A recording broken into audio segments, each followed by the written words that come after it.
नमस्कार दोस्तों, एएसएससी प्रिपरेशन के यूट्यूब चैनल आप सभी का स्वागत है। दोस्तों हम लोग सीडीपी सीटेट 2026 के विषय में हम लोग पढ़ रहे थे और उससे बनने वाले प्रश्नों को देख रहे थे। पिछली वीडियो में हम लोगों ने बाल विकास संबंधित काफी सारी चीजों को देखा, सिद्धांतों को समझा तथा उससे उनके कितने स्तर हैं, कितने चरण हैं, किस चरण में कौन कौन सी संघर्ष या कौन कौन से संकट को हम पार करेंगे जिससे कि हमारा विकास अच्छे से हो, उसके विषय हमने समझा था। ठीक है, अब देखिए बाल विकास की बात करें तो यहाँ पे खत्म नहीं होता, लेकिन अगर सैद्धांतिक रूप से देखेंगे तो खत्म हो गया है। लेकिन अगर अभी बाल विकास की बात करें तो जैसे उसमें आता है किशोरावस्था, बाल्यावस्था, शैशवावस्था, काफी सारी चीजें हैं, तो उनको हम अच्छे से देखेंगे। क्योंकि हम लोग अभी सैद्धांतिक रूप से चल रहे हैं, नियम पढ़ रहे हैं, कौन कौन से रूल कहाँ फॉलो होते हैं, इसलिए हम पहले उन सबको निपटाते हैं। इसके बाद हम हर एक टॉपिक को छोटे छोटे रूप में देखेंगे। तो अभी आप परेशान मत होइएगा कि हमने ये सब चीजें नहीं बताई, कब बताएंगे, सब बताएंगे। ठीक है, तो चलिए, जैसे मैंने आपको कल कहा था, आज हम लोग जो टॉपिक पढ़ेंगे वो हमारा है अधिगम। अधिगम यानी कि लर्निंग। जब हम आपको विकास के विषय में बता रहे थे, जब हमने डेवलपमेंट के विषय में चर्चा किया था, तभी मैंने आपको बताया था कि विकास का संबंध अधिगम से कैसे है। अधिगम को अगर और सरल रूप में कहें तो इसका अर्थ होता है सीखना। ठीक है, सीखना, या इंग्लिश में कहे तो इसको क्या कहते हैं, लर्निंग। क्या कहते हैं, लर्निंग कहते हैं। ठीक है, अब ध्यान से समझिएगा इसको हम कैसे बना पाएंगे, कैसे कर पाएंगे। ठीक है, देखिए अगर अधिगम को सिंपल वे में कहें तो अधिगम का मतलब होता है सीखना, या कह सकते हैं कि अधिगम का जो सामान्य अर्थ है वो है सीखना। लेकिन कुछ लोगों ने इसे कहा कि ये सीखने तक ही, अगर इसको सीखना कह देंगे तो उचित नहीं है। कैसे, देखिए अगर जैसे हम कह दें कि किसी बच्चे को हम ऐसे कह रहे हैं बेटा पेन पकड़ के ऐसे हल्का हल्का लिखो, या ऐसे लिखो, हाथ पकड़ के उसका लिखवा रहे हैं। ठीक है, तो पहले तू टेढ़ा मेढ़ा लिखेगा, जिग जैग पता नहीं क्या भारत नक्शा बनाने लगेगा। ठीक है, जब शुरू शुरू में वो लिखेगा, इवन आप उसका हाथ पकड़े रहेंगे तब भी वो ऐसे टेढ़ा मेढ़ा लिखेगा। ठीक है, टेढ़ा मेढ़ा लिखेगा। फिर आप धीरे धीरे धीरे करते करते करते एक समय ऐसा आएगा जब वो बगैर किसी सहायता के अच्छे से लिखने लगेगा। तो क्या वो एक ही दिन में सीख गया, या 2 दिन में सीख गया, या 3 दिन में सीख गया? बिल्कुल ऑब्वियस सी बात है, नहीं। उसको ये सीखने में काफी समय लगा। अब समय लगा उसमें, उसने काफी सारा प्रैक्टिस किया होगा, रोज जाके देखता होगा कि ये ऐसे बना है, ये ऐसे बना है, गुरु जी ऐसे बताए थे, तो उस हिसाब से अपना काम करता रहेगा और एक समय आएगा वो सीख जाएगा। ठीक है, और जब सीख जाएगा तो उसकी गलतियां थी टेढ़ा मेढ़ा, वो डायरेक्ट एकदम अच्छा हो जाएगा।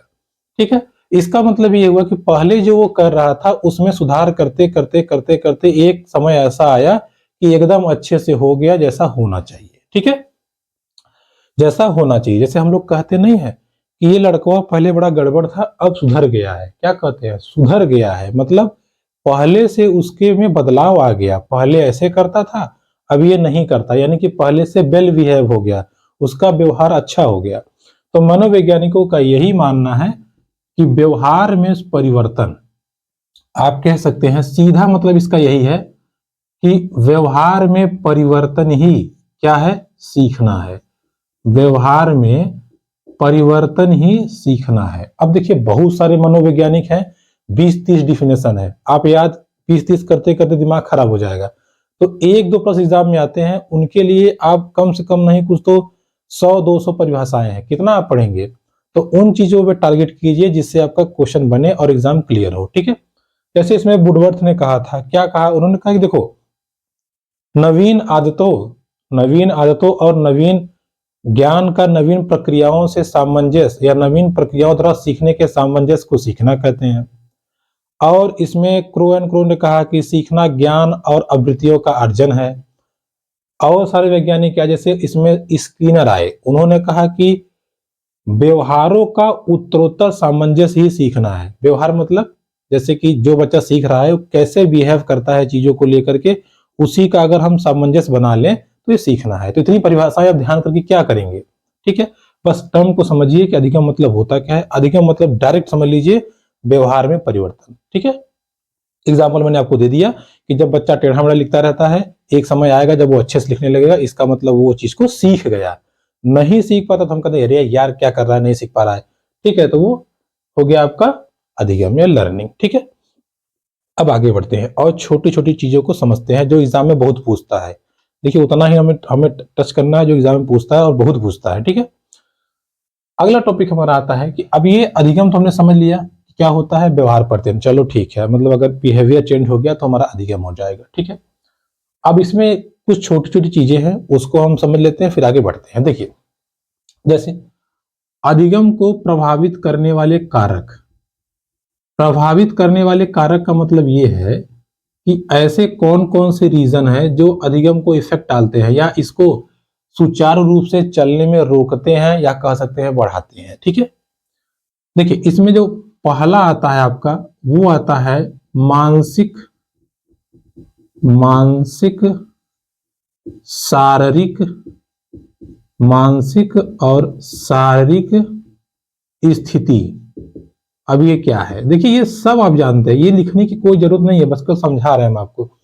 मानसिक और शारीरिक स्थिति, मान लीजिए बच्चा घर से पिटा के आया है 4-6 डंडा, ऐसे मुंह बना के बैठा है और आप उसको पढ़ा रहे हैं, हाँ बेटा देखो A for apple, B for boy, उसको सुनेगा ही नहीं, बस ये सोचता रहेगा आज पापा मारे हैं भैया की वजह से, भैया का हम पेन चुरा लेंगे या चल के उनका हम बैग फाड़ डालेंगे, या आज हमें छोटी बहन के मारे हैं, आज चले उसका झोटा उपाड़ लेंगे। ठीक है, उसके दिमाग वो चलता रहेगा, आप पढ़ा कुछ और रहे हैं तो उसको समझ में नहीं आएगा।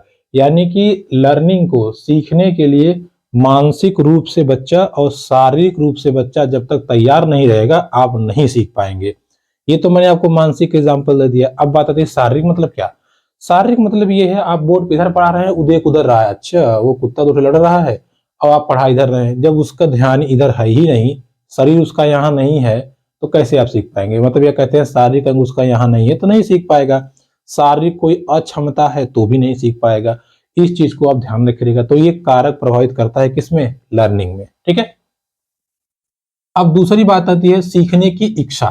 देखिए सीखने की इच्छा मैंने आपको बता दिया, अगला चीज यही है। अब सीखने की इच्छा ये है क्लास में बैठा भी है, आप उसको बता भी रहे हैं, ध्यान भी दे रहा है, बट उसका मन नहीं है। आपने आप बता रहे हैं कि देखो बेटा भारत का नक्शा ये है, यहाँ पे जम्मू कश्मीर है, यहाँ पे ये है, और उसका मन है सर जी पता नहीं क्या पढ़ा रहे हैं, हमारा कला पढ़ने का मन था, फिर पता नहीं क्या बता रहे हैं, तो तब भी वो नहीं सीख पाएगा। यानी उसका मन ही नहीं है वो पढ़ने का, आप पढ़ाते रहिए, नहीं सीख पाएगा। ठीक है, इस चीज को ध्यान रखिएगा। इसीलिए बाल विकास में कहा गया है ये बाल केंद्रित शिक्षा है। बाल केंद्रित मतलब उसके अनुसार आपको चलना पड़ेगा तब वो सीख पाएगा। ठीक है, अब सीखने की इच्छा की बात कर, सीखने की इच्छा हो गई। अब अगला टर्म आता है रोचकता। देखिए रोचकता मतलब क्या, जो भी चीज आप पढ़ा रहे हैं उसको इंटरेस्टिंग लगना चाहिए, उसको मजा आना चाहिए। अगर बच्चे को मजा नहीं आएगा तब भी वो उस चीज को अच्छे से सीख नहीं पाएगा, आप ये कह सकते हैं, या वो सीखना ही नहीं चाहेगा। ठीक है, सीखना ही नहीं चाहेगा, वो सोचेगा अगर हमारे काम का चीज है जिससे उसको मजा नहीं आएगा तो नहीं सीखेगा। इस चीज को आप ध्यान रखिएगा। ठीक है, चलिए अब आगे बढ़ते हैं और आगे की चीजों को हम समझते हैं। देखिए अब रोचकता की बात करें, रोचकता के बाद हम देखें कि किस चीज से बच्चा समझता है या किस चीज से सीखने का प्रयास करता है, उसको हम देखते हैं। देखिए एक और चीज होता है प्रेरणा। प्रेरणा मतलब ये होता है ठीक है, बच्चा मोटिवेट रहे या सीखने के प्रति उत्साहित रहे। जब वो बच्चा प्रेरित रहेगा ना तो वो चीजों को समझेगा और वो सीखेगा अच्छे से। एक और आता है इसमें वातावरण। देखिए वातावरण ये क्या है, वातावरण मतलब ये है माहौल कैसा है, जहां आप कुछ नई चीजें डिलीवर कर रहे हैं, जो सिखा रहे हैं वहां का माहौल कैसा है। मान लीजिए आप पढ़ाई लिखाई करा रहे हैं, बगल में डीजे बज रहा है, वो तो नाचने लगेगा, ठीक है, सीखेगा ही नहीं, छोटे बच्चे हैं उनको क्या पता, तो उस धुन में चला जाएगा या उस जोन में चला जाएगा जहां उसको नहीं जाना चाहिए। इसलिए किसी भी चीज को सिखाने या समझाने के लिए वैसा माहौल होना चाहिए, तभी बालक सीख पाएगा। ठीक है, तो ये छोटे मोटे कुछ कारण थे जिससे आप सभी परिचित होंगे। इसमें कुछ भी नया ऐसा नहीं है जो बताने की जरूरत है, लेकिन एग्जाम में पूछता है। 4-5 ऑप्शन दे देगा, कहेगा बताइए इसमें कौन सा है जो अधिगम को प्रभावित नहीं करता, या कह देगा जो करता है, तो उसमें से एक ऑप्शन ऐसा रहेगा जो आपको पकड़ना है। हो सकता है इससे कहीं ज्यादा हो, लेकिन अब उसको रिलेट करना आपको सिखाना है। बस आपको जोड़ना ये है कि क्या ये बच्चा सीखेगा, उस पर इम्पैक्ट डालेगा। अगर डालेगा तो ठीक, अपने हिसाब से नहीं सोचना है। अगर आप अपने हिसाब से सोचेंगे तो फंस जाएंगे, क्योंकि हमको आपको लगेगा अरे यार ये क्या प्रभाव डालेगा, इसे तो हम कर ही लेंगे, हम सीख लेंगे, लेकिन बच्चे के लेवल से सोचना है, तब आप एग्जाम में बेटर कर पाएंगे। ठीक है, अब इसके बाद आता है अधिगम की विधियां। अब देखिए विधियां क्या है, क्या विधियां, विधियां मतलब क्या। देखिए शिक्षण अधिगम की विधियां, विधियां कहने का मतलब ये है कि हम किसी भी नई चीज को या किसी भी नए थ्योरी को कह लीजिए, किसी भी नए कार्य को बच्चे को कैसे सिखा सकते हैं, उसको कैसे सिखा सकते हैं, कैसे डिलीवर कर सकते हैं, वो अच्छे से सीख जाए। ठीक है, इस संदर्भ में पहला टर्म आता है करके सीखना। देखिए ये हल्के टॉपिक हैं लेकिन एग्जाम में पूछे गए हैं, तो जब पूछे गए हैं तो आप समझ सकते हैं इनका रोल कितना इंपॉर्टेंस है। तो छोटे छोटे टर्म में आपका क्वेश्चन गलत ना हो जाए, इसलिए इस चीज को एक बार हम चर्चा कर लेते हैं। करके सीखने की बात करें तो इसमें सीधा सीधा कहा जाता है, देखो बालक को कोई चीज सिखाना है, उसको करवा के सिखाए, तुम भी करो, चलो। जैसे हमने भी बताया ना कि लिखवा जाता है, तो उसको खुद हाथ से लिखवाइए। कोई चीज आप उसको, मान लीजिए कोई आर्ट बनाना चाहते हैं या कोई आप प्रोजेक्ट बनवाना चाहते हैं, तो बच्चे से कहिए आ जाओ बेटा आ जाओ, देखो इसको ऐसे काटो, इसको ऐसे काटो, तो काटेगा।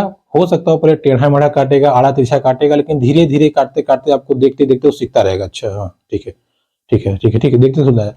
जैसे आपने उसे कहा ये काम करके आओ, तो बच्चा घर से भूल जाता है। आजकल बच्चे होमवर्क कहाँ करते हैं, घर से भूल जाएंगे, नहीं करके आएगा, यानी कि सुना भूल गया। फिर आपने उसको करके दिखाया, देखो ये करके आना है, तो घर से करके आएगा।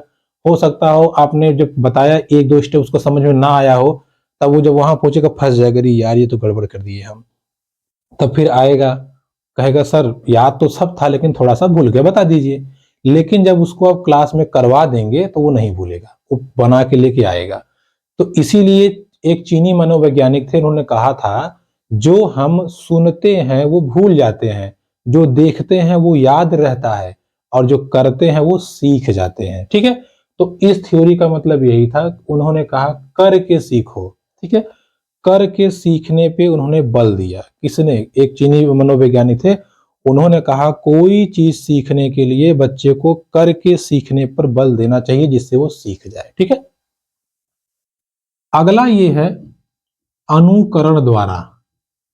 देखिए सब केवल शब्दों का खेल है, आप ये समझते जाइए, काम होता जाएगा आपका। अनुकरण के बारे में हैगार्ड ने बताया था। देखिए साइंटिस्ट जरूरी नहीं है, लेकिन ध्यान आ गया तो हमने बता दिया। हैगार्ड ने बताया, क्या बताया, इन्होंने कहा देखो बच्चा अनुकरण, अनुकरण, अनु मतलब पीछे पीछे, करण मतलब चलना, तो अनुकरण जैसे जैसे आप करेंगे वैसे वैसे करते करते वो सीखता है। मतलब जैसे कोई किया है उसी को वो फॉलो करते हुए सीख लेता है, जैसे कोई किया उसी को फॉलो करके सीख लेता है। ठीक है, ये हुआ अनुकरण द्वारा सीखना। तीसरा है निरीक्षण द्वारा सीखना। अब समझते जाइए, देखिए ये सब विधियां हैं, अब आता है आपको एग्जाम में तो फंस जाएंगे आप, इसको ध्यान रखिएगा, इसलिए थोड़ा सा समझते हुए आगे बढ़िए। निरीक्षण के बाद है परीक्षण द्वारा सीखना। अब निरीक्षण परीक्षण क्या है समझाते हैं। देखिए निरीक्षण मतलब ये होता है, जैसे आपसे आप में बहुत सारे बंधु टीचर होंगे या बनने की तैयारी कर रहे होंगे, तो जब भी आप ट्रेनिंग वगैरह करते होंगे ना, तो ट्रेनिंग जब करते होंगे तो इसमें होता क्या पता है, जैसे आपने देखा कि 4-5 बच्चे थे, उन्होंने अपना प्रोजेक्ट बनाया था, आप देखते हैं अरे यार इसके प्रोजेक्ट में ये अच्छा है, इसके वाले में ये अच्छा है, इसके वाले में ये अच्छा है, इसके वाले में ये, इन चारों को मिला के हम अपना को नया बना देते हैं। यानी कि हर एक जगह से अपने पॉजिटिव बातें निकाली और निकाल के अपने में अप्लाई कर दिया। यही सेम काम बच्चा करता है। ठीक है, बच्चा जब भी कोई कार्य होगा, कोई प्रोजेक्ट होगा या कोई भी वर्क होगा, पढ़ाई लिखाई से संबंधित जो भी चीजें होंगी, उसमें वो देखता रहता है, जो उसको अच्छा लगेगा वही वो निकाल के सीख जाएगा। ठीक है, यही होता है निरीक्षण, मतलब वो खुद ही निरीक्षण कर रहा है, खुद देख रहा है, अच्छा इसमें ये ठीक है, ये ठीक है, इसको हम लेके अपना बनाएंगे और सर को दिखाएंगे। ठीक है, तो निरीक्षण द्वारा। अब बात आती है परीक्षण द्वारा। निरीक्षण और परीक्षण का बेसिक डिफरेंस भी यही है। परीक्षण मतलब ये, जैसे बच्चा कोई काम किया, अब कोई काम किया, अब उसको लगे शाबाश बेटा बहुत बढ़िया बहुत बढ़िया, जब वो ये सुनेगा उसको लग जाएगा अच्छा सर को ये काम अच्छा लगता है, तो अपने परीक्षण स्वयं कर लेता है कि हमको यही करना है, ऐसे ही करना है। ठीक है, तो किसी भी व्यवहार में परिवर्तन लाने के लिए जब वो व्यवहार पॉजिटिव रिजल्ट दे देता है या उसके अनुरूप रिजल्ट दे देता है, तो उसको लगता है कि हाँ अब सही है, तो उस चीज को वो बढ़िया से सीखने का प्रयास करता है। ठीक है, किसी भी कार्य को पहले वो करके लाएगा, अगर उसमें पॉजिटिव टर्म निकल आया, निकाल नहीं रहा है, निकल के आ गया, आपने बताया ना उसको कि हाँ देखो अच्छी चीजें हैं, तब वो उसको सीखेगा, नहीं तो उसको छोड़ देगा। ठीक है, तो ये हुआ परीक्षण द्वारा सीखना। क्लियर। पांचवी विधि है सामूहिक शिक्षण। अब देखिए ये क्या है, समूह शिक्षण कह सकते हैं आप, या सामूहिक विधि। अब समूह विधि में बच्चा कैसे कैसे सीखता है इसको हम समझते हैं। देखिए, किसी भी टॉपिक पे आप चर्चा करवा दीजिए, आप जैसे अगर दो ग्रुप बनवा दीजिए बच्चों बच्चियों का, या मिक्स करा करके आधे बच्चे इधर आधे बच्चे इधर, किसी टॉपिक, जैसे मान लीजिए आप कोई टॉपिक ला दीजिए, चलो बताओ बेटा दहेज प्रथा कैसा है, अच्छा है खराब है, तो उस पर कुछ पॉजिटिव कुछ निगेटिव पॉइंट आएंगे। कोई कहेगा सर अच्छा है कि भाई लड़की घर वाले ये सोचते हैं तो लड़के घर वाले सोचते हैं, कोई कहेगा नहीं सर अच्छा नहीं है, गरीब परिवार कैसे करेगा, कोई कहेगा भाई जैसे एक गरीब लड़की और एक अमीर लड़का शादी नहीं करते, वैसे ही क्या एक अमीर लड़की एक गरीब लड़की को अपनाएगी, वो भी तो चाहती है कि हम अच्छे घर में जाए, अच्छे परिवार में जाए। तो ये तमाम प्रकार की चीजों का आदान प्रदान होगा, बहस होगी, चर्चा होगा। तो सामूहिक गतिविधि द्वारा भी बच्चे सीखते हैं, ऐसा इस समूह विधि के पहले पार्ट में कहा गया है, जिसको हम कहते हैं गोष्ठी। ठीक है, गोष्ठी में वाद विवाद करवा दीजिए, बच्चे सीख जाएंगे। ठीक है, अगली बात आती है हमारी दूसरी जो टर्म है सामूहिक में, वो है हमारा प्रोजेक्ट। ठीक है, प्रोजेक्ट विधि देखिए बड़ा अच्छा है, ये इंपॉर्टेंट भी है, इसको आप थोड़ा ध्यान समझिएगा। प्रोजेक्ट विधि या इसी को कहते हैं योजना विधि। देखिए अब इस विधि में होता क्या है समझिएगा। इस विधि में होता क्या है कि बहुत सारे प्रोजेक्ट 8-10 ठो 15-20 ठो रखे रहते हैं। अब बच्चों को कहेंगे बेटा देखो इसमें जो तुम्हें अच्छा लगे उसको चुन लो और उसी के हिसाब से तुम कार्य करके ले आओ। तो देखिए इसमें क्या हुआ, बच्चे को ऑप्शन मिल गया, वो पहुंचेगा, हाँ ठीक है मेरे हिसाब से ये ठीक है, हमको सर हमको ये वाला दीजिए हम ये करेंगे। दूसरा कोई देगा सर हमको ये वाला दे दीजिए। तो अपने अनुसार वो प्रोजेक्ट का चयन करेगा, और जितना उसको जानकारी रहेगी उसमें, उस प्रोजेक्ट में जितना जानकारी उसको रहेगी वो पूरा अपना उड़ेल देगा और उसको बेहतर बेहतर तरीके से अच्छा करके आपको दे देगा।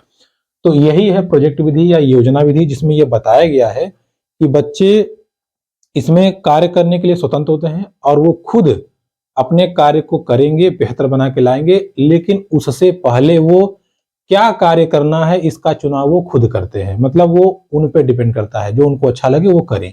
ये है योजना विधि, और ये बहुत सफल विधि मानी जाती है, क्योंकि देखिए बच्चा उसी को टारगेट करेगा जिसको जानता रहेगा, जिसका उसमें मन लगेगा, जिसमें उसकी रोचकता होगी, इसलिए वो और बेहतर होता जाएगा। ये बहुत ही बेहतरीन विधि थी। इस विधि के अगर आप जन्मदाता की बात करें तो जॉन डीवी, किसने कहा था, जॉन डीवी ने इस विधि को दिया था। ठीक है, बताया था उन्होंने। बाद में अगर जैसे जॉन डीवी ने कहा ये योजना विधि है, ठीक है योजना विधि है, बी है, बी से ये मतलब ये योजना विधि। लेकिन बाद में इसका पूरी तरह से विस्तार की बात करें या पूरी तरह से इसको दुनिया के सामने रखा किसने, वो रखा था किलपैट्रिक ने। किसने रखा, किलपैट्रिक ने। तो अब आपको फंसाता है एग्जाम में। ठीक है, देखिए फंसाता कैसे है, अगर ऑप्शन में आया कि प्रोजेक्ट विधि किसने दिया और मान लीजिए इनका नाम नहीं है, तब तो आप डायरेक्ट किलपैट्रिक मार देंगे, या मान लीजिए इनका नाम नहीं है तो आप जॉन डीवी मार देंगे। लेकिन अगर दोनों का नाम आ गया तो आप फंस जाएंगे। तो दोनों का नाम आया तो आपको जॉन डीवी ही मारना है, क्योंकि जॉन डीवी के शिष्य थे किलपैट्रिक। ठीक है, ये गुरु थे, ये शिष्य थे, तो इसलिए भाई गुरु को महत्व दी जाएगी क्योंकि उन्होंने सिद्धांत को जन्म दिया था। ठीक है, तो ये हो गई प्रोजेक्ट विधि या योजना विधि। इस विधि के अनुसार बच्चा चुनाव करके सीखता है। क्लियर।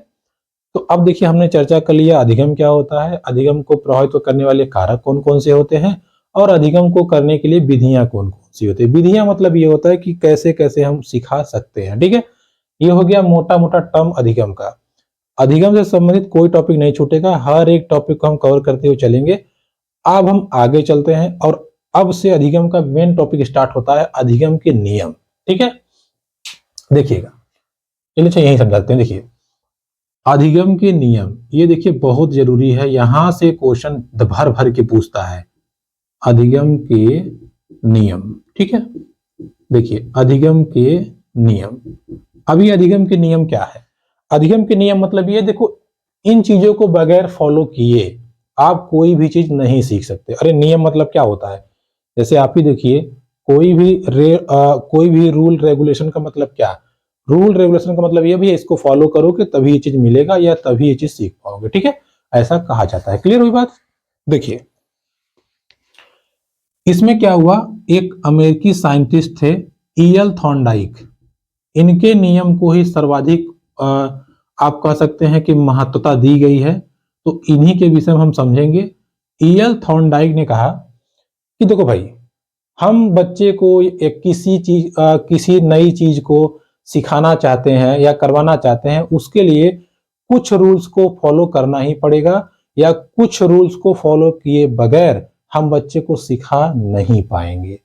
और इसकी चर्चा हम आपको पहले ही कर चुके हैं। ये सब जो है ना, ये केवल नया दिए है, यही सब पढ़ेंगे आप। इन सबको अगर आप पूरी तरह से मिला देंगे ना, तो इनका नियम हो जाएगा। कैसे हो जाएगा, चलिए समझाते हैं आपको। देखिए, इन्होंने कहा देखो भाई, ऐसा है, बच्चा जो है पहली चीज वो तत्पर होना चाहिए। तो इसी के उन्होंने कहा तत्परता का नियम। अब ये तत्पर क्या है समझाते हैं। तत्पर, ठीक है, तत्परता का नियम मतलब ये है, कुछ भी चीज आप बताना चाहते हैं, बच्चा उत्साहित होना चाहिए। हाँ हाँ हाँ सर, ये बता रहे हैं, ठीक ठीक ठीक, अब इसको सीखना है। एकदम जब वो उसके अंदर रोमांच आएगा ना, या उसके अंदर रोचकता रहेगी, वो तत्पर रहेगा, तो तैयार रहेगा। अच्छा सर ये बता रहे हैं, वो पटापट सीखता जाएगा। अच्छा ये क्योंकि उसका इंटरेस्ट खुद ही है। जब बच्चा खुद ही तत्पर है, खुद ही तैयार है, तो आप आराम से चीजों को सिखा सकते हैं, कोई टेंशन नहीं। और साथ साथ शिक्षक भी तत्पर रहे। ऐसा नहीं आधे मन से क्लास में आ जाए, शाम में घर में बीवी मतलब उसकी मैडम जी डांटी हैं, सुबह आज धैत तेरी की आज भी पढ़ना इन लोग को। हाँ चलो देखो, ये है थॉर्नडाइक का नियम, ठीक है, ये है इसका, पढ़ा देगा सर, ये कैसे मारेगा दो थोड़ा। फिर चुपचाप सुनो। कहने का मतलब ये है कि बच्चा और टीचर दोनों तत्पर हों, वो सीखने के लिए, वो सिखाने के लिए। तब ही कोई ज्ञान अच्छे से अर्जित किया जा सकता है, या कोई कार्य सीखा जा सकता है, या उचित तरीके से अधिगम हो सकता है। ऐसा कहना था थॉर्नडाइक का पहला नियम, ठीक है। फिर उन्होंने कहा कि ऐसा है, सिखा तो दिया आपने कि बेटा देखो ऐसे से जोड़ेंगे, ये हासिल वाला जोड़ है, ये जोड़ है, घटाएंगे तो ये उधार लेगा। ओके सर, आ गया? हाँ आ गया, दो चार सवाल लगा के दिखा दिया। अब आपने हफ्ते भर बाद पूछा, बेटा आया ये हासिल का? अरे सर, हासिल भी लगाना होता है क्या? ये तो हम भूल गए। तब कहेंगे नालायक कहीं का, भूल गया, डेली अभ्यास नहीं करता है, रोज लगाना चाहिए सवाल है तुमको। यानी कि अभ्यास का नियम। तो दूसरा इन्होंने कहा कि अभ्यास का नियम। आप कोई भी ज्ञान, कोई भी पढ़ाई लिखाई, कुछ भी हो, अगर आप प्रॉपर अभ्यास नहीं कर रहे हैं तो चीजें आप भूल जाएंगे, ठीक है, या जो आप सीखे रहेंगे उसका आपको विस्मरण हो जाएगा, आप उसको भूल जाएंगे। तो दूसरा ये अभ्यास बच्चे को बराबर करते रहना चाहिए, ठीक है। तीसरा ये है प्रभाव का नियम। अब ये प्रभाव क्या है? देखिए, प्रभाव ये है, जैसे मान लीजिए आपने बच्चे को कुछ समझाया, ठीक है, कुछ भी आपने समझाया, और उसका इंपैक्ट उसको कहीं लाइफ में पड़ने लगा, तो कभी नहीं भूलेगा। जैसे आपने उसको मान लीजिए सिंपल जोड़ सिखा दिया। क्या सिखा दिया? जोड़। अब जाएगा, पापा कहें 20 रुपए का नोट लेके जाओ, और मतलब जोड़ घटाव में सिखा दिया। अब वो घर में जैसे मान लीजिए उसके पापा ने कहा बेटा ये 20 रुपया है, ये 10 रुपया है, कितना हुआ? अगर बता दिए तो तुम्हें दे देंगे पैसा। तो पर्स जोड़ेगा, 20 पापा 30। उसके पापा कहेंगे है 30 नहीं होता, 35 होता है। कहेगा ऐसे कैसे, हमारे सर कहे थे 30 होता है। निकालिए मोबाइल, निकालिए, जोड़िए मोबाइल से। मोबाइल जोड़ेंगे, 30 आ गया, खुश हो जाएगा, देखिए हमारे सर सही बताए थे, पैसा वो ले लेगा। यानी कि जो आपने बताया उसको उसने दैनिक जीवन से जोड़ा, और पट से उसको लाभ मिल गया, यानी कि उसका इंपैक्ट पड़ गया। सर सही बताते हैं, इससे लाभ होता है, तो ले लेगा। तो इस चीज को जल्दी नहीं भूलेगा। किसी भी चीज को अगर आप बताते हैं जिसका लाभ उसे दैनिक जीवन में होता है, तो बच्चा उस चीज को कभी नहीं भूलेगा, और उसको बेहतर तरीके से सीख जाएगा, और सीखता ही जाएगा, ठीक है। इस चीज को आप ध्यान रखिएगा, ठीक है। जैसे फॉर एग्जाम्पल, अगर कभी गया सामान लेने दुकानदार से, और दुकान से 50 रुपए का नोट दिया, और उसने लिया 30 रुपए का सामान। अब अगर दुकानदार ने उसको 20 रुपए वापस किया, आ गया घर दे दिया, कोई दिक्कत नहीं है, तो उसको लगेगा हो तो गया, आ तो गया हमको। लेकिन अगर दुकानदार उसको दे रहा है 15 रुपए, 30 का सामान लिया है, देना चाहिए 20 रुपया, लेकिन दे रहा है 15 रुपए, और वहीं पर जहज्जत कर लिया, अरे ऐसे कैसे 20 रुपए होगा ना? दुकानदार, अरे नहीं बेटा, तुम पढ़ा तो पढ़ाई तुम्हें कमजोर है। ऐसे कैसे कमजोर है? हमारे सर बताए थे कि घटाना है तो ऐसे 20 बचेगा, हम वापस कर देंगे, अब दीजिए पैसा हमको। ठीक है, बहस कर लेगा, फिर अच्छा दुकानदार उसको पैसा दे देगा। फिर जब वो घर आएगा, कहेगा मम्मी पैसा ठीक है, पापा पैसा ठीक है, पापा कहेंगे हाँ बेटा 20 रुपए ठीक तो है। तब वो अंदर अंदर बहुत खुश होगा। भले से न बताए दुकानदार से जो बहस हुई थी, लेकिन अंदर में बहुत खुश होगा। अच्छा देखो, आज हम जो सर बताए थे या जो हम सीखे थे उसका लाभ हमको मिला, और ये चीज से हमें पैसा वापस अगर नहीं तो हमें डांट पड़ती घर पे, तो उसका प्रभाव, उसका इम्पैक्ट उसे पड़ा, तो वो बहुत अच्छे से सीखेगा। ठीक है, या उसको मजा आएगा तो बहुत अच्छे से सीखेगा। ये कहा किसने? ये कहा थॉर्नडाइक ने। उन्होंने कहा हाँ भैया, हो गया हो गया हो गया, सीखने का नियम हो गया, ये 3 ठो अप्लाई करो। तो अच्छा, कुछ मनोवैज्ञानिक ने कहा अच्छा थॉर्नडाइक जी, केवल यही होता है? चलिए, तत्परता, अभ्यास और प्रभाव आप कह रहे हैं ना, ठीक है। आइए अब बताइए जरा। तो अब और साइंटिस्ट ने इसमें लगा दिया क्या? खुरपेच। क्या खुरपेच लगाया? उनका मान लीजिए बालक मार पीट के आया हो घर से, तत्पर भी हो, तो अगर मार पीट के आया है तो यहाँ कहाँ से तत्परता लगेगी? मार पीट करके आया हो या मार खा के आया हो, तैयार भी हो, सीखना भी चाहता हो, लेकिन उसको फिर याद आ जाए पापा फिर मारेंगे घर जाएंगे, तो फिर उसका ध्यान भटक जाएगा। अभ्यास भी बराबर कर रहा हो, ठीक है, अभ्यास भी बराबर कर रहा हो, लेकिन कोई ऐसी समस्या उसके सामने आ जाए कि आपने जो नियम बताया वो कर ही ना पाए। जैसे आपने मान लीजिए बताया 2 अंकों का सवाल, और वो 2 अंकों का ही जानता है, लेकिन जोड़ जब 3 अंक का आ गया, वो यही नहीं समझ पा रहा है कि जोड़ ही है, 2 अंक 3 अंक से क्या मतलब होता है। या उसके सामने, अब देखिए आपने 2 अंक का बताया था, प्रभाव तो पड़ा है, 2 अंक का पट कर ले रहा है वो, लेकिन जैसे ही 3 अंक का आ गया, 2000, 5000, 6000 करके, तब वो नहीं समझ पा रहा है। ये क्या करेंगे आप? इसमें कैसे समझाएंगे? तो थानडाई को लगा हाँ यार सही कर रहे हैं, ये तो गड़बड़ हो गया, हम कैसे करें? और मान लीजिए उसके सामने जैसे कुछ चीजें आपने सिखाई, आपने या बच्चा साइकिल चलाना सीख गया है, साइकिल चलाना सीख गया है, तो क्या वो मोटरसाइकिल को चलाना सीख जाएगा? नहीं सीख पाएगा। तो इस चीज को आप कैसे बताएंगे? ये सीखने में कैसे आता है? तो थानदार ने कहा हाँ यार सही कह रहे हो, हमने तो कहा था कि ये 3 नियम हो गया, मेरे 3 नियम तो यही है, मुख्य नियम तो हमने दे ही दिए 3। कहे तो आगे बताइए। इन्होंने कहा अच्छा रुको, इसका इलाज बताते हैं। तो इन्होंने कहा देखो ऐसा है बाबू, एक नियम और लिख लो, उसका नाम है मनोवृत्ति का नियम। अब ये मनोवृत्ति क्या है?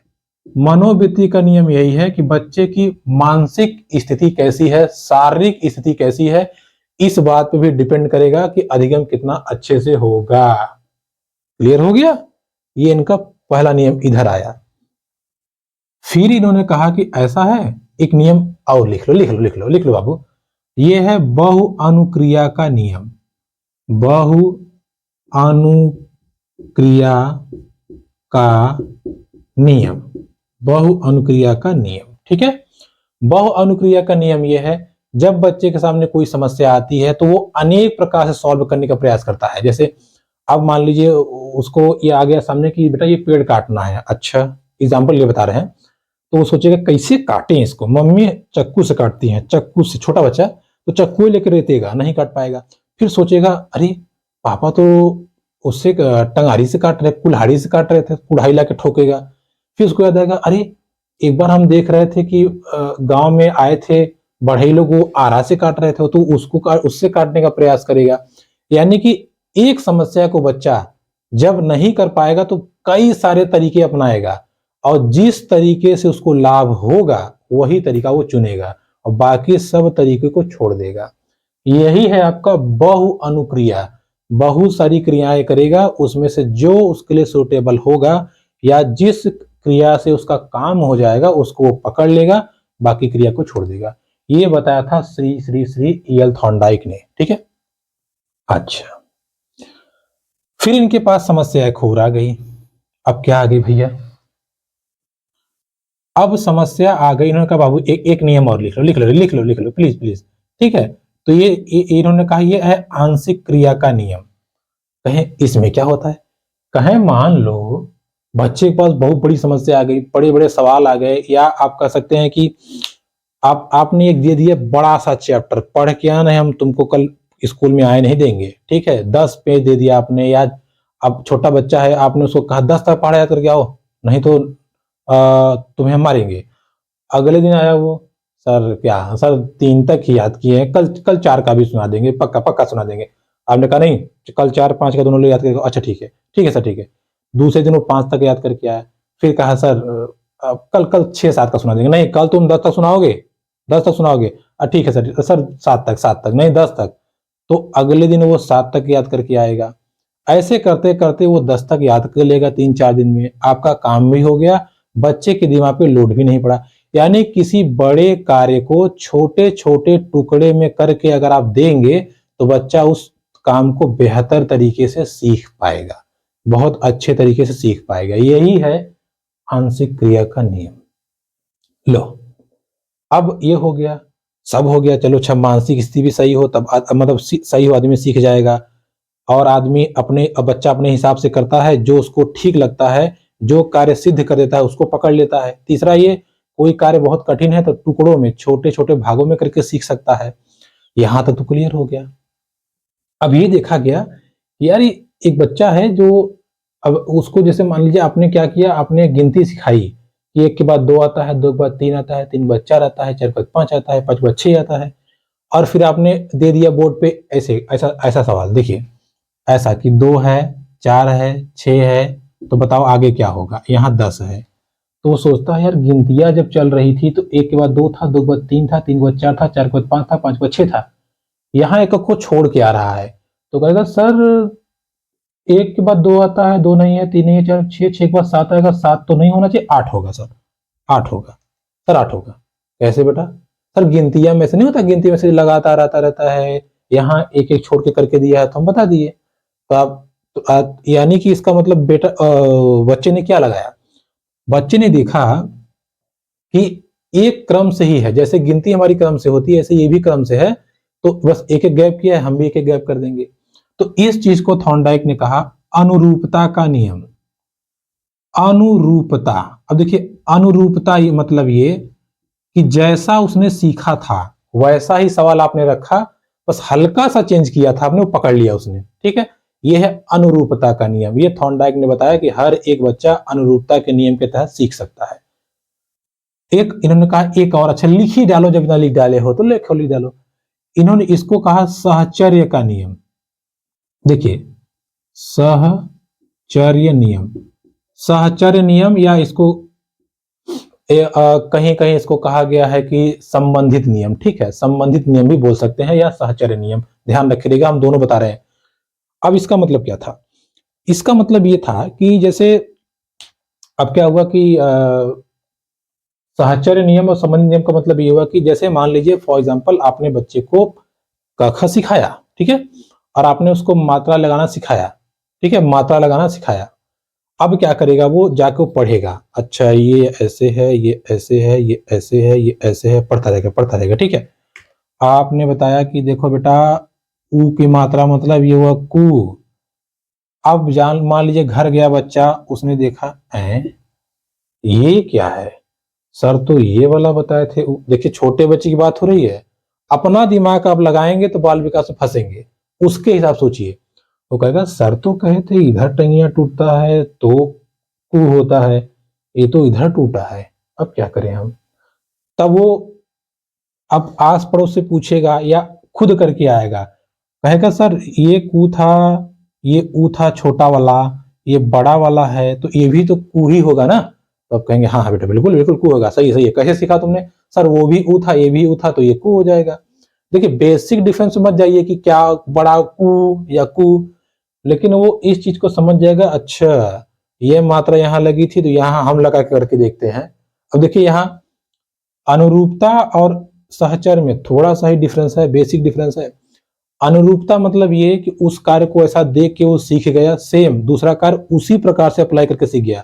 जैसे अगर हम बात करें तो इसका अनुरूप ये होगा, ये सु, उ का अनुरूप सु, लेकिन इसको जब मात्रा परिवर्तित हुई फिर भी उसने उसको वही चीज समझा, ये हुआ सहचर्य।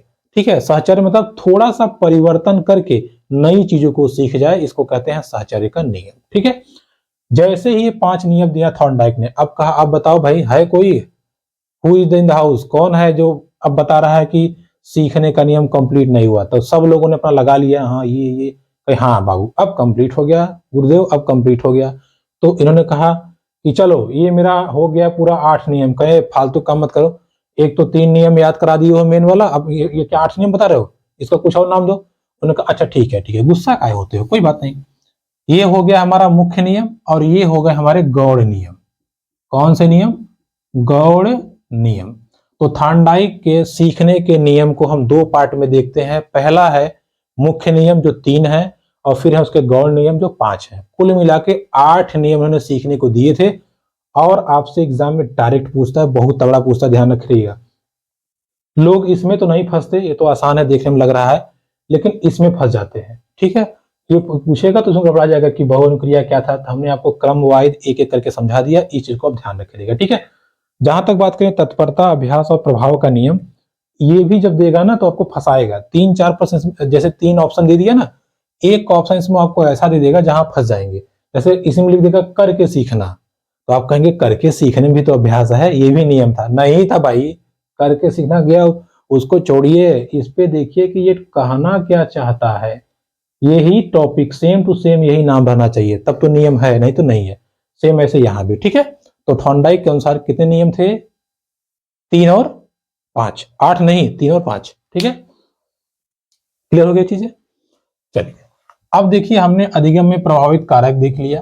प्रभावित कारक के साथ साथ हमने ये देख लिया कि उसमें जैसे कि क्या क्या विधियां होनी चाहिए, किस किस तरीके से हम सीखते हैं। फिर हमने नियम के विषय में हमने चर्चा कर लिया। अब हम आते हैं अधिगम के सिद्धांतों के विषय में। जैसे हमने बाल विकास के सिद्धांतों को पढ़ा, समझा, अब हम समझते हैं अधिगम के सिद्धांत। वेरी इंपॉर्टेंट टॉपिक है ये सब, इसको आप समझिएगा। देखिए अब हम बात करते हैं अधिगम के सिद्धांत।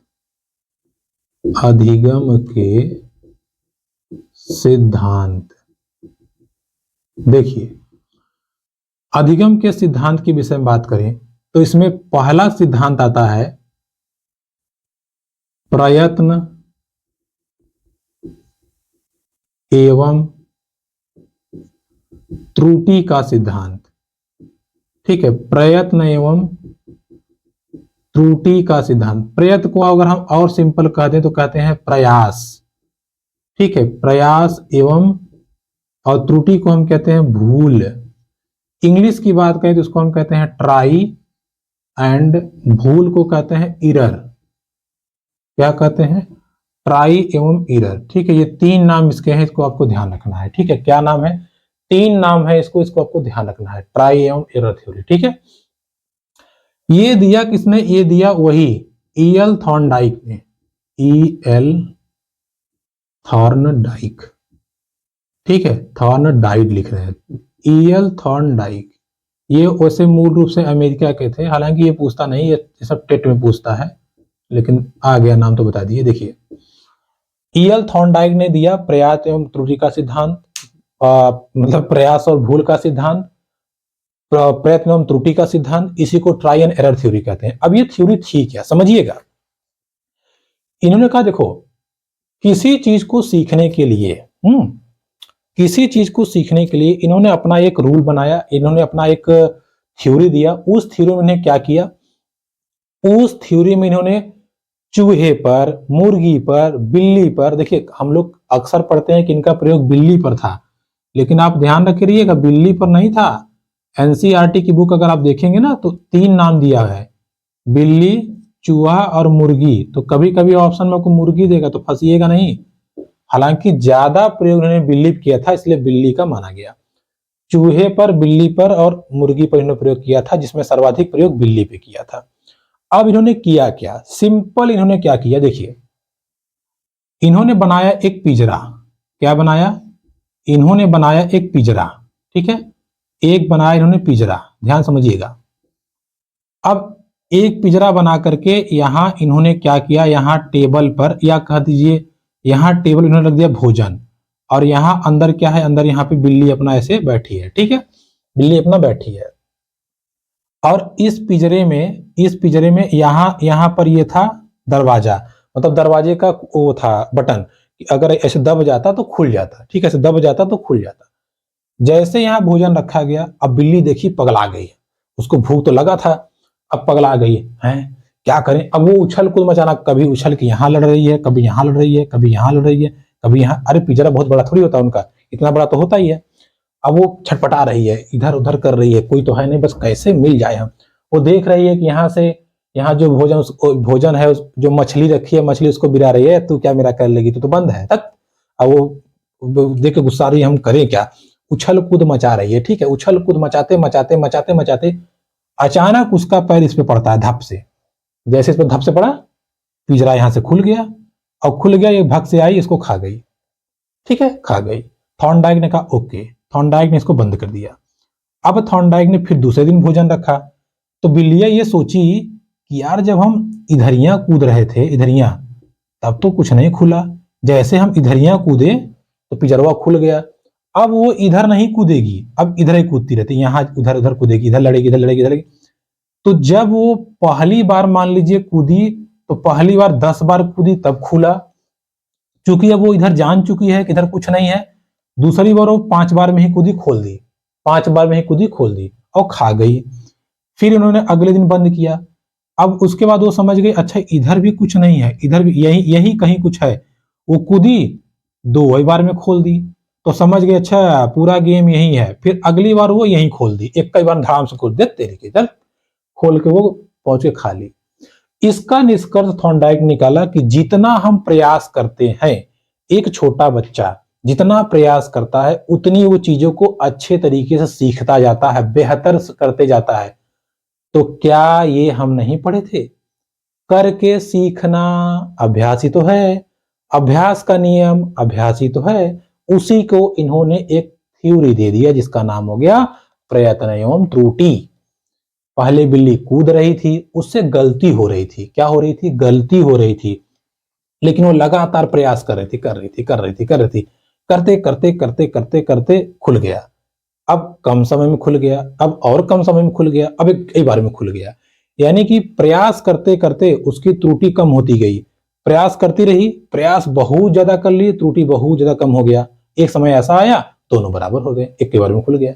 यानी कि हर एक बच्चा प्रयास करते करते, अभ्यास करते करते चीजों को सीखता जाता है, एक समय ऐसा आएगा, एक ही बार में कर डालेगा। यही है प्रयास एवं त्रुटि का सिद्धांत।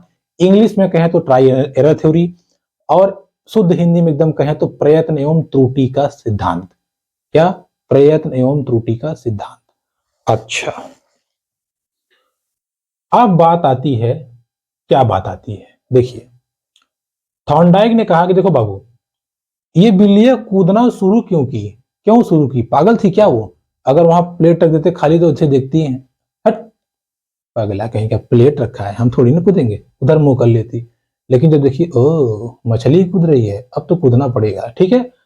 इसका मतलब ये हुआ कि हमने जो करता है उसके सामने हमने एक ऐसी चीज रख दी जिससे वो उत्तेजित हो गया, और उत्तेजित होकर वो अपना क्रिया करने लगा। उत्तेजित क्यों हुआ, जैसे उसने देखा ओ ये है मेरे काम की चीज है, तब वो उत्तेजित हो गया। यानी कि उसने उससे संबंध बना लिया। तो इसको कहते हैं संबंधवाद का सिद्धांत। क्या कहते हैं, संबंधवाद का सिद्धांत।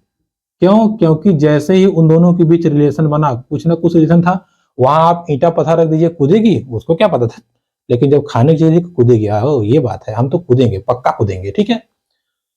अब जो चीज रखा जाता है, जो चीज रखा जाता है उसको कहते हैं स्टिमुलस। अब ये स्टिमुलस क्या है, अब समझाते हैं हम आपको। अब जो बिल्लियां कूद रही है उसको हम कहते हैं रिस्पॉन्स। क्या कहते हैं, रिस्पॉन्स, रिस्पॉन्स, रिस्पॉन्स, ठीक है। यानी कि इन्होंने कहा देखो बाबू, जब भी बच्चे के सामने कुछ रखा जाएगा, टारगेट रखा जाएगा जिससे वो उत्साहित हो, उसके काम करने की क्रिया बढ़ जाए, उसको अंदर से प्रेरित हो जाए, अंदर से उत्साहित, हम करेंगे करेंगे करेंगे, तो उस चीज को हम स्टिमुलस कहते हैं। हिंदी में कहें तो इसको कहते हैं उद्दीपक। क्या कहते हैं, उद्दीपक। और रिस्पॉन्स मतलब होता है प्रतिक्रिया। क्या होता है, प्रतिक्रिया, ठीक है। प्रतिक्रिया क्या, अनुक्रिया कह सकते हैं, ठीक है, वैसे प्रतिक्रिया रिएक्शन हो जाएगा, अनुक्रिया कह लीजिए, अनुक्रिया। तो इन्होंने बताया देखो बाबू, जब कोई उद्दीपक रखोगे तब वो रिस्पॉन्स करना शुरू होता है। तो इसका नाम इन्होंने एक और रख दिया, या आपसे एग्जाम में पूछता है उद्दीपक उद्दीपक और अनुक्रिया का सिद्धांत किसने दिया, तो उद्दीपक और अनुक्रिया का सिद्धांत दिया था ईएल थॉर्नडाइक ने। ठीक है, देखो नाम यही है, आप सब पढ़े हैं, क्या आप नहीं जानते हैं कि उद्दीपक इसमें होता है, बिल्ली होती है, तो नाम ही तो पलट रहा है, कौन सा कंफ्यूजन है। हम लोग कहते हैं इतना सारा नाम कैसे याद होगा, बताइए किसमें दिक्कत हुआ आपको। जब बिल्ली उससे रिलेशन बनाए कि ईंटा पत्थर नहीं है, खाने वाली चीज है, तो संबंधवाद हो गया। फिर उसने कहा कि अच्छा इसमें उद्दीपक अनुक्रिया है, मतलब वो रिस्पॉन्स करने लगी खाना देखते ही, तो इसको हमने कह दिया स्टिमुलस रिस्पॉन्स थ्योरी, उद्दीपक अनुक्रिया सिद्धांत। अच्छा, कुछ लोग और खुरपेच होते हैं, एग्जामों वाला देखता रहता है, अच्छा बाबू ये रुको तुम्हें बताते हैं। उसने कहा एसआर थ्योरी किसने दी, ले अब ये क्या है भैया, हमें क्या पता है एसआर थ्योरी किसने दी। ध्यान दीजिएगा, जब हमने उद्दीपक को रखा तब बिल्ली कूदना शुरू कर दी, यानी कि पहले स्टिमुलस रखा गया फिर बिल्ली कूदना शुरू कर दी, तो इसी को कहते हैं एसआर थ्योरी। खत्म। एसआर सिद्धांत किसने दिया, थॉर्नडाइक ने। क्लियर हो गई बात, सारा नाम हमने आपको क्लियर करा दिया, कैसे कैसे सब आप समझ गए। अब इस सिद्धांत का प्रयोग कहां होता है, देखिए इस सिद्धांत का प्रयोग वहां होता है जहां करके सीखने पे बल दिया जाता है, वहां इस सिद्धांत का प्रयोग। ये सिद्धांत सबसे ज्यादा उपयोगी है मंद बुद्धि के बालकों के लिए, यानी कि जिनसे जैसे जो बालक थोड़ा सा पढ़ाई लिखाई में कमजोर होते हैं, उनमें इस सिद्धांत का प्रयोग बहुत तगड़े से किया जाता है। ठीक है, या उनमें यह सिद्धांत बहुत अच्छे से समझ में आता है, या उनको यह सिद्धांत अच्छे से चीजों को समझा है। दूसरा, इस सिद्धांत में पहले किए गए अनुभव से व्यक्ति या बालक लाभ उठाता है। बिल्लियां कूद रही थी ना, उसको पता चल गया कि इधर कम कूदना है, इधर ज्यादा कूदना है। ठीक है, तो इस प्रकार ये हमारा थॉर्नडाइक का जो प्रयत्न एवं त्रुटि है, या कह सकते हैं प्रयास एवं भूल है, उस सिद्धांत वो सिद्धांत हमारा यहाँ पे कंप्लीट होता है। इस चीज को हम यहाँ पे कंप्लीट करते हैं। अब हम चलिए आगे बढ़ते हैं और चीजों को समझते हैं। देखिए, हालांकि वीडियो काफी लंबा हो गया है, लेकिन इसमें एक चीज और है, उसको भी हम समझा देते हैं हम आपको इसी वीडियो में, तब हम आगे बढ़ेंगे। देखिए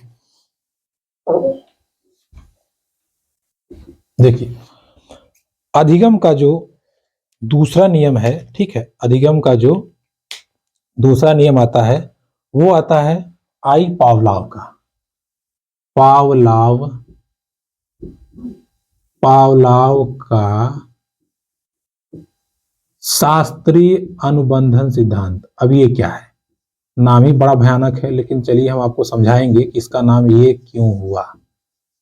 शास्त्रीय अनुबंधन सिद्धांत, पावलाव का शास्त्रीय अनुबंधन सिद्धांत। देखिए अब इसमें इन्होंने क्या कहा, ध्यान समझिएगा, हर एक चीज को हम समझेंगे। ठीक है, अब इन्होंने कहा देखो भाई, शास्त्रीय अनुबंधन मतलब होता है कंडीशनल। ठीक है,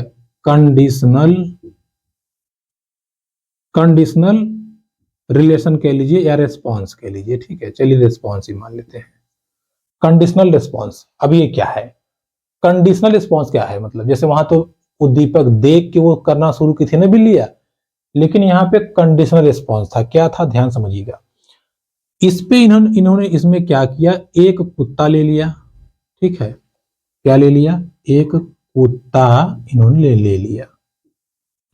जब इन्होंने कुत्ते के सामने, ठीक है, कुत्ते के सामने इन्होंने क्या किया, जब इन्होंने कुत्ते के सामने भोजन रखा, कुत्ते के सामने इन्होंने भोजन रखा, तो इसके मुंह में क्या आ गया, पानी आ गया, पानी इसके मुंह में आ गया। ठीक है, कुत्ते के मुंह में पानी आ गया। क्लियर। अब ये जो भोजन रखा था इन्होंने, भोजन रखा, इसको कहा गया कि यार जब हमने भोजन रखा तब उसके मुंह में पानी आ गया, यानी कि जब हमने कंडीशन अप्लाई की तो उसके मुंह में पानी आ गया। अच्छा, कुछ समय बाद क्या हुआ, पहले घंटी बजाई गई, घंटी ऐसे टन टन टन बजाते थे, और फिर रखते थे भोजन, तब भी कुत्ते के मुंह में क्या आ जाता था, पानी आ जाता था। ठीक है, और कुछ समय बाद घंटी बजाया गया, क्या बजाया गया, घंटी बजाया गया, और फिर कुत्ते के मुंह में पानी आ गया, क्योंकि कुत्ता सोचने लगा, ओ घंटी बज रही है, अब आएगा खाना, आएगा, ठीक है। पहले क्या था, खाना आया, खाना क्या, अच्छा मुंह में पानी आ गया, खा लिया। ऐसे 4-6 दिन हुआ। फिर क्या हुआ, ऐसे घंटी टन टन टन टन टन, ऐसे घंटी बजा रहे हैं, उधर से खाना लेके आ रहा है, ऐसे बजा रहे हैं, खाना लेके आ रहा है। उसको लगा अच्छा हाँ ठीक है ठीक है, चलो आ गया खाना, उसके मुंह में पानी आ गया। अब क्या हुआ, घंटी बज रही है, घंटी बज रही है, खाना अच्छा आ रहा होगा, खाना आराम आराम कर रहा होगा, अभी आएगा, तो उसके मुंह में पानी आने लगा। अर्थात ये हुआ, ये जो भोजन रखा गया इसको कहा गया स्वाभाविक स्वाभाविक स्वाभाविक उद्दीपन। उद्दीपन मतलब कार्य, उद्दीपक नहीं, उद्दीपक उसमें था, इसमें उद्दीपन है। जब स्वाभाविक उद्दीपन हुआ तो कुत्ते के मुंह में पानी आ गया, इसको कहते हैं स्वाभाविक अनुबंध या अनुक्रिया कह सकते हैं, ठीक है ठीक है, अनुक्रिया। जब घंटी बजाई गई इसको कहते हैं कृत्रिम। कृत्रिम मतलब भोजन नहीं है, और कृत्रिम उसके बाद स्वाभाविक, यानी कि अब भोजन भी रख दिया गया, भोजन भी रख दिया गया, तब भी उसके मुंह से क्या आ गया, पानी आ गया। स्वाभाविक अनुक्रिया इसने कर दिया, कुत्ते ने क्या कर दिया, स्वाभाविक अनुक्रिया कर दिया। लास्ट में केवल घंटी बजाई गई, घंटी मतलब होता है कृत्रिम। जब कृत्रिम कार्य किया गया, कृत्रिम उद्दीपन लाया गया, तब भी इसके मुंह में पानी आ गया। तो जरा आप ध्यान से देखिए, इन तीनों कंडीशन में कुत्ते के मुंह से पानी आ रहा है। तो अब यहां से रिजल्ट निकाला पावलोव ने। पावलोव ने कहा ऐसा है, किसी चीज को सिखाने के लिए हम उसको कंडीशंस कर दें, किसी चीज से जोड़ दें। जब जोड़ देंगे तो बच्चा सीख जाएगा। जैसे जब भोजन रखा गया, भोजन रखना इसको कहा गया स्वाभाविक उद्दीपन है। स्वाभाविक उद्दीपन मतलब भाई ऑब्वियस रखा गया तो रखा गया है, सबको देख के मुंह में पानी आता है, तो कुत्ते के मुंह में पानी आ गया, ये होना चाहिए, कोई बात नहीं। फिर घंटी बजाई गई, भोजन रखा गया, घंटी बजाई गई, भोजन रखा गया साथ में, तो भी कुत्ते के मन में पानी आने लगा। फिर केवल घंटी बजाई गई, अब कुत्ते को लगा कि घंटी बजती थी, पहले तो खाना आता था, अब वो खाना आना भूल गया है, अब उसको लग रहा है कि घंटी बजी तो खाना आएगा ही आएगा, तब वो उसके मुंह में पानी आ गया। खाना नहीं आया, लेकिन सोच करके कि ये चीज हम शुरू से देखते हुए आ रहे हैं कि घंटी बजती है तो खाना आता है, उसके मुंह में लार आ गया या पानी आ गया, जिससे ये हम समझ गए कि कुत्ता अब कंडीशनड हो चुका है। कंडीशन मतलब ये है कि अब ये समझ चुका है, जुड़ चुका है, अनुबंधित हो चुका है कि इस नियम या इसके बाद हमें भोजन मिलेगा। तो इसीलिए इसका नाम रखा गया शास्त्रीय अनुबंधन, कंडीशनल रिस्पॉन्स या कंडीशनड रिस्पॉन्स, ठीक है। कंडीशनल हो गया कि अब ये चीज होगा तभी हम सीख पाएंगे या तभी हमको भोजन मिलेगा। इसको इन्होंने कहा कि ये है हमारा पावलोव का शास्त्रीय अनुबंधन सिद्धांत, ठीक है। पावलोव का शास्त्रीय अनुबंधन सिद्धांत, क्लियर हो गई बात। अब देखिएगा कंडीशनल रिस्पॉन्स, तो यहां का सी उठाइए, यहां का आर, इसको सी आर थ्योरी भी कहते हैं, सी आर थ्योरी, ठीक है, सी आर थ्योरी भी कहते हैं। तो पावलोव के थ्योरी को सी आर थ्योरी भी कहते हैं, ये भी आप ध्यान रखे रहिएगा, ठीक है, ये भी आप ध्यान रखे रहिएगा।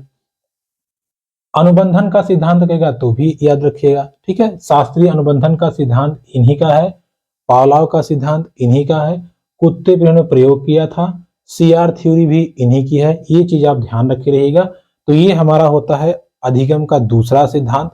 अब आता है कि इस सिद्धांत का हम अगर मोटा मोटा कहें कि इस सिद्धांत का हम प्रयोग कहाँ कर सकते हैं, ठीक है। देखिए इस सिद्धांत का प्रयोग कहाँ कर सकते हैं, जैसे बच्चे को सहारा देना, ठीक है। जैसे कोई बच्चा है वो चीजों को नहीं समझ पा रहा है या नहीं सीख पा रहा है, तो उसको आप कह देंगे कि बेटा देखो ये करोगे तो तुम्हें ये काम मिलेगा, या तुम ये चीज ये फॉलो करते जाओगे तो ये सीख जाओगे, यानी कि कंडीशंस, ठीक है। उसके सामने एक शर्त रख दी या उसके सामने आपने एक टारगेट रख दिया कि ये तुम्हें करना है, तो वो धीरे धीरे चीजों को सीख जाएगा, ठीक है। इसको मंद बुद्धि बालक के लिए भी अप्लाई कर सकते हैं, नए बालकों के लिए भी अप्लाई कर सकते हैं। क्लियर हो गई बात। वीडियो लंबी हो रही है दोस्तों, इसको यहीं पे हम रोकते हैं। कल की वीडियो हम लोग इसके आगे चर्चा करेंगे और नई नई चीजों को समझेंगे। वीडियो आपको समझ आ रही है, चीजें समझ आ रही है तो प्लीज वीडियो को शेयर जरूर कीजिएगा, लाइक कमेंट, चैनल को सब्सक्राइब कीजिएगा। मिलेंगे आपसे अगली वीडियो में, तब तक के लिए नमस्कार।